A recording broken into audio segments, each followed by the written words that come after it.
सभा के अंत में मैं माननीय रेल मंत्री से रिक्वेस्ट करता हूँ कि सभा को संबोधित करें। मेरे साथी तथा मित्र राजेंद्र गोयल जी, आज के सभा के स्टार ऑफ अट्रैक्शन और जिनके लिए ये कार्यक्रम आयोजित किया है, ऐसे हमारे मित्र डॉक्टर बिंदेश्वर पाठक जी, मित्तल जी, हेमंत कुमार जी, रेल बोर्ड के सभी सदस्यगण, रेल और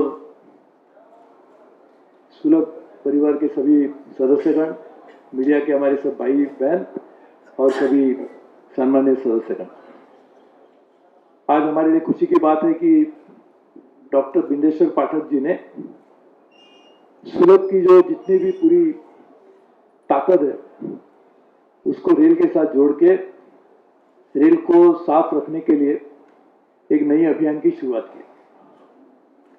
इसीलिए हमने उनको विनती की थी कि आप हमारे रेल के ब्रांड एम्बेसडर बन जाइए और उन्होंने उसको स्वीकृति दी। इसके लिए उनको मैं धन्यवाद देता हूं और रेल की तरफ से ये भी चाहता हूं कि अभी अब हमारा रेल परिवार और बढ़ गया, क्योंकि उसमें और भी सुलभ के सभी लोग उसमें सम्मिलित हो गए। मुझे पता है कि आज भी दिल्ली में लोग श्वास लेने के लिए डर रहे हैं, लोग सोच रहे हैं कि और कुछ बीमारी न खड़ी हो। यह स्थिति पूरे देश में ही आज हमारे नॉर्थ ईस्ट इंडिया में तो डेफिनेटली है और इसलिए मैं समझता हूं कि पर्यावरण की जो समस्या आने वाले दिनों में खड़ी होने वाली है, उसके बारे में यदि हम सोच सकते हैं तो मुझे लगता है हमें फिर इसका बात का एहसास होगा कि और चीज़ों के भी ज़्यादा कोई अहम चीज़ होगी तो है पर्यावरण।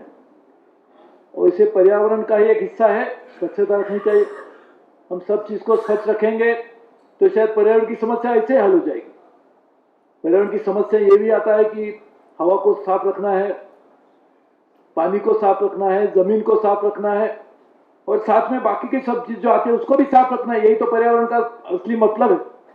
तो ये करने के लिए आज हमने जो शुरुआत की है, मैं मानता हूं आगे आने वाले दिनों में ये पर्यावरण की जो बड़ी समस्या है, स्वच्छता से शुरुआत की है, लेकिन वो भी हल होने में मदद हो पाएगी।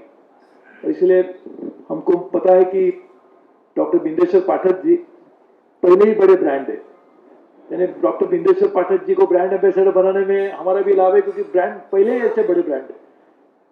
आप सबको मालूम है कि नहीं मुझे पता नहीं, लेकिन स्टॉकहोम में एक वाटर प्राइज दिया जाता है, उसको हम सब लोग कहते हैं कि it's as good as a Nobel prize for water, और वहां के राजा खुद एक स्टॉकहोम वाटर प्राइज प्रदान करते हैं।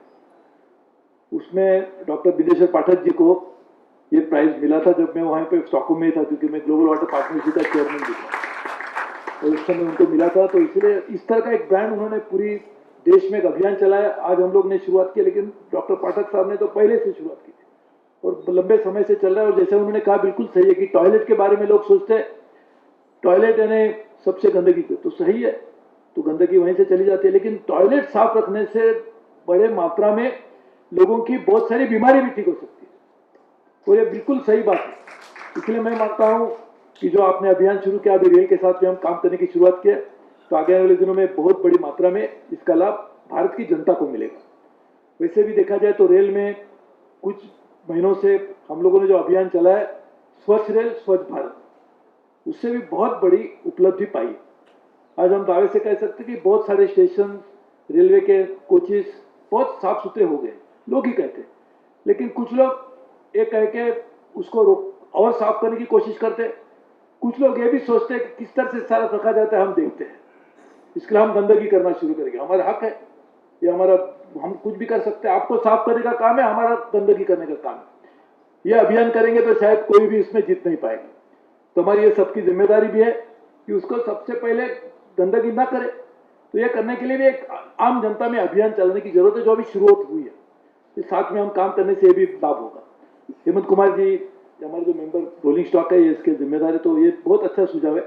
हम लोग हर स्टेशन में 8000 स्टेशन है, इसमें से कुछ स्टेशन ऐसे है जहाँ कभी 1-2 ट्रेन ही रुकती है, तो लेकिन 4-5 हजार जो स्टेशन मेन स्टेशन है, 3-4 हजार समझ लीजिए, उसमें हम लोग स्टेशन लेवल की कमेटी भी बना सकते हैं कि हर स्टेशन में वहाँ के लोगों के साथ में स्टेशन मास्टर उसमें रहेगा, वहाँ के स्कूल चिल्ड्रन, वहाँ के काम करने वाले लोग उसमें रहेंगे, ताकि सब मिलके स्टेशन और उसके जो वहाँ का परिसर है उसको ठीक करने में कामयाब रहेंगे।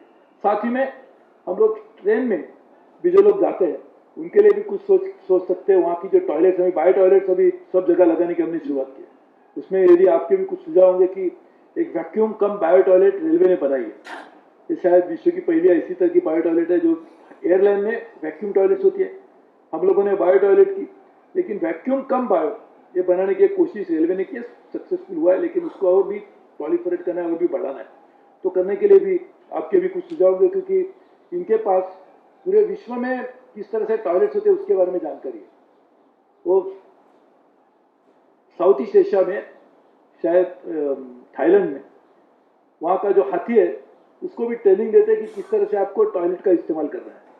यानी यहाँ तक लोगों की सोच चली गई है।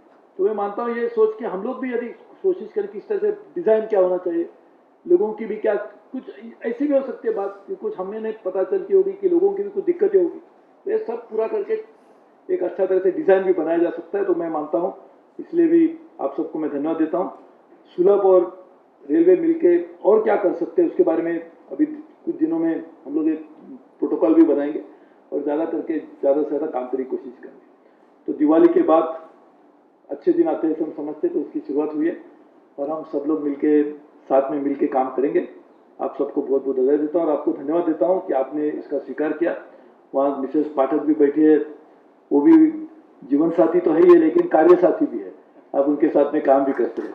तो मैं आपको भी धन्यवाद देता हूँ। आपके सभी बड़ा, आपका जो सुलभ परिवार बहुत बड़ा है, तो सब परिवार के सभी सदस्यों को भी धन्यवाद देता हूँ। छोटे छोटे बच्चे भी एक मिशनरी बन के आए हैं, तो उनको भी ऐसी उम्मीद रखता हूँ कि आप लोग भी इसमें सम्मिलित हो जाएंगे। बहुत बहुत धन्यवाद। जय हिंद।